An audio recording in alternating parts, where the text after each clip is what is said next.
Assalamualaikum Sobat Football United.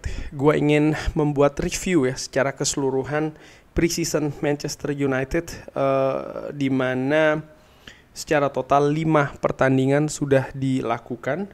Dan kalau mengambil dari postseason musim lalu, praktis berarti ada 7 pertandingan total ya. Karena selesai pertandingan musim lalu, Manchester United menjalani 2 pertandingan di Malaysia dan juga di Hong Kong, walaupun banyak yang menyimpulkan, berpendapat, termasuk juga gue ya, bahwa partai itu sebenarnya lebih untuk menggalang dana dibandingkan untuk persiapan musim ini. Dan ya, Manchester United menjalani sebenarnya pre-season itu dimulai ketika menjamu Leeds United di Skandinavia ya. Pada saat itu pertandingan sendiri berlangsung di Swedia dan berakhir dengan kedudukan 0-0.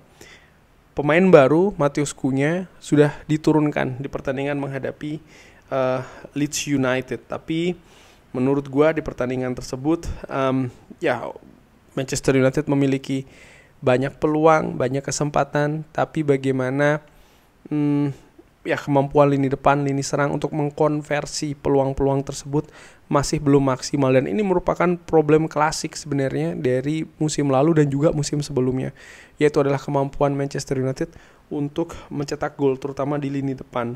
Dan ini juga kan yang menggerakkan Manchester United menempatkan lini depan, lini serang ya sebagai prioritas utama, bahkan untuk melakukan perombakan dan juga mendatangkan pemain-pemain baru di bursa transfer musim panas kali ini.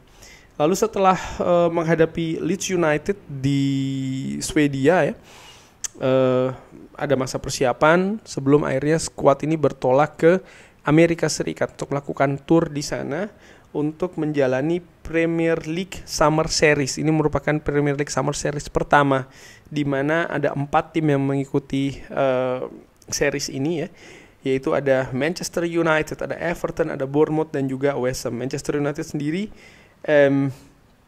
melakoni partai pertama menghadapi West Ham United, di mana pada saat itu Manchester United mampu mencetak 2 gol, menang 2-1, di mana 2 gol ini diborong oleh Bruno Fernandes. Jika dibandingkan dengan partai sebelumnya ketika menghadapi Leeds United, gue melihat ada perbaikan ya ketika menghadapi West Ham United, di mana ketika menghadapi Leeds United ada perbedaan, misalnya babak pertama dan juga babak kedua, kualitas permainan dari Manchester United, di samping juga kemampuan untuk mencetak gol. Tapi ketika menghadapi West Ham United nampak memang lebih dominan ini, lebih panjang periode penguasaan permainan dari Manchester United, dan mereka juga mampu mencetak 2 gol. Oke, 1 gol dari penalti, tapi ya bagaimana proses penalti tersebut didapatkan oleh Manchester United juga hal yang menarik.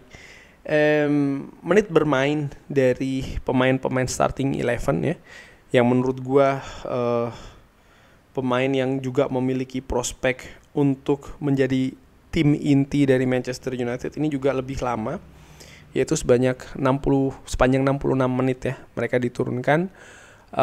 Dan menurut gue kerangka ini semakin terlihat, paling tidak kerangka untuk pertandingan pertama menghadapi Arsenal. Dan di pertandingan kedua Manchester United bahkan menang telak ya menghadapi Bournemouth dengan skor 4-1. Rasmus Højlund mencetak gol pembuka, tampil cukup lumayan ya, dan menurut gue yang tampil fantastis di pertandingan tersebut adalah Patrick Dorgu.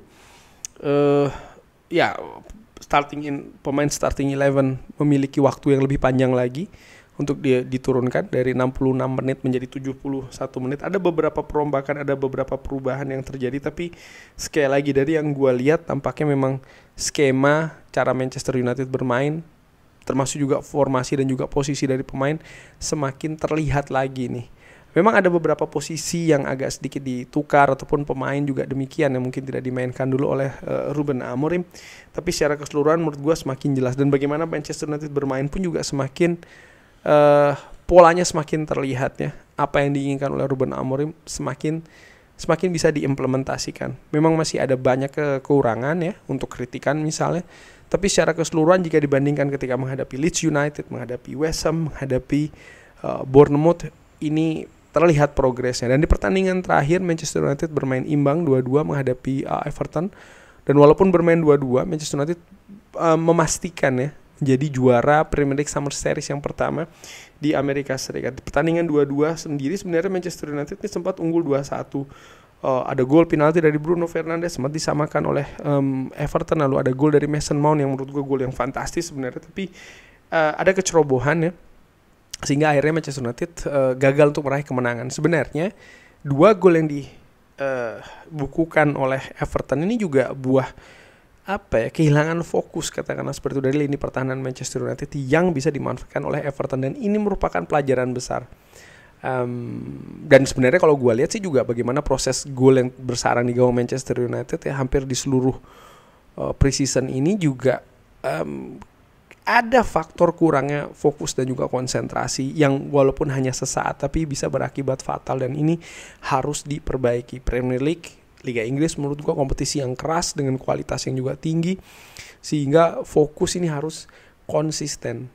Menit demi menit, detik demi detik ya, ini bisa sangat berpengaruh di hasil pertandingan. Menghadapi Everton ya, Manchester United lebih dominan dibanding pertandingan sebelumnya. Sudah mulai lebih lebih konsisten dalam menguasai possession misalnya. Manchester United juga punya kemampuan untuk mencetak gol, di mana ini menunjukkan peningkatan tentu saja. Dan untuk pertama kali Mbeumo dimainkan, dan dia menunjukkan menurut gue ya potensi yang besar. Artinya secara kualitas menunjukkan sesuatu yang menjanjikan bagi lini depan Manchester United. Belum bisa dipastikan, tapi paling tidak ada peluang untuk adanya perbaikan kemampuan lini depan Manchester United. Dan di partai terakhir Manchester United di Old Trafford yang menghadapi Fiorentina berakhir dengan 1-1, di mana di pertandingan tersebut ada perkenalan dari Benjamin Sesko, rekrutan keempat musim panas ini setelah Diego Leon yang sebenarnya disepakati dari beberapa bulan sebelumnya tapi datang di musim panas. Lalu Matheus Cunha, Bryan Mbeumo, dan ya Benjamin Sesko diperkenalkan. Lalu juga ada farewell ataupun partai perpisahan dari David De Gea. Manchester United berakhir 1-1 tapi menang adu penalti. Di partai ini tambah terlihat lagi sih menurut gua proyeksi dari 11 pemain utama untuk menghadapi Arsenal.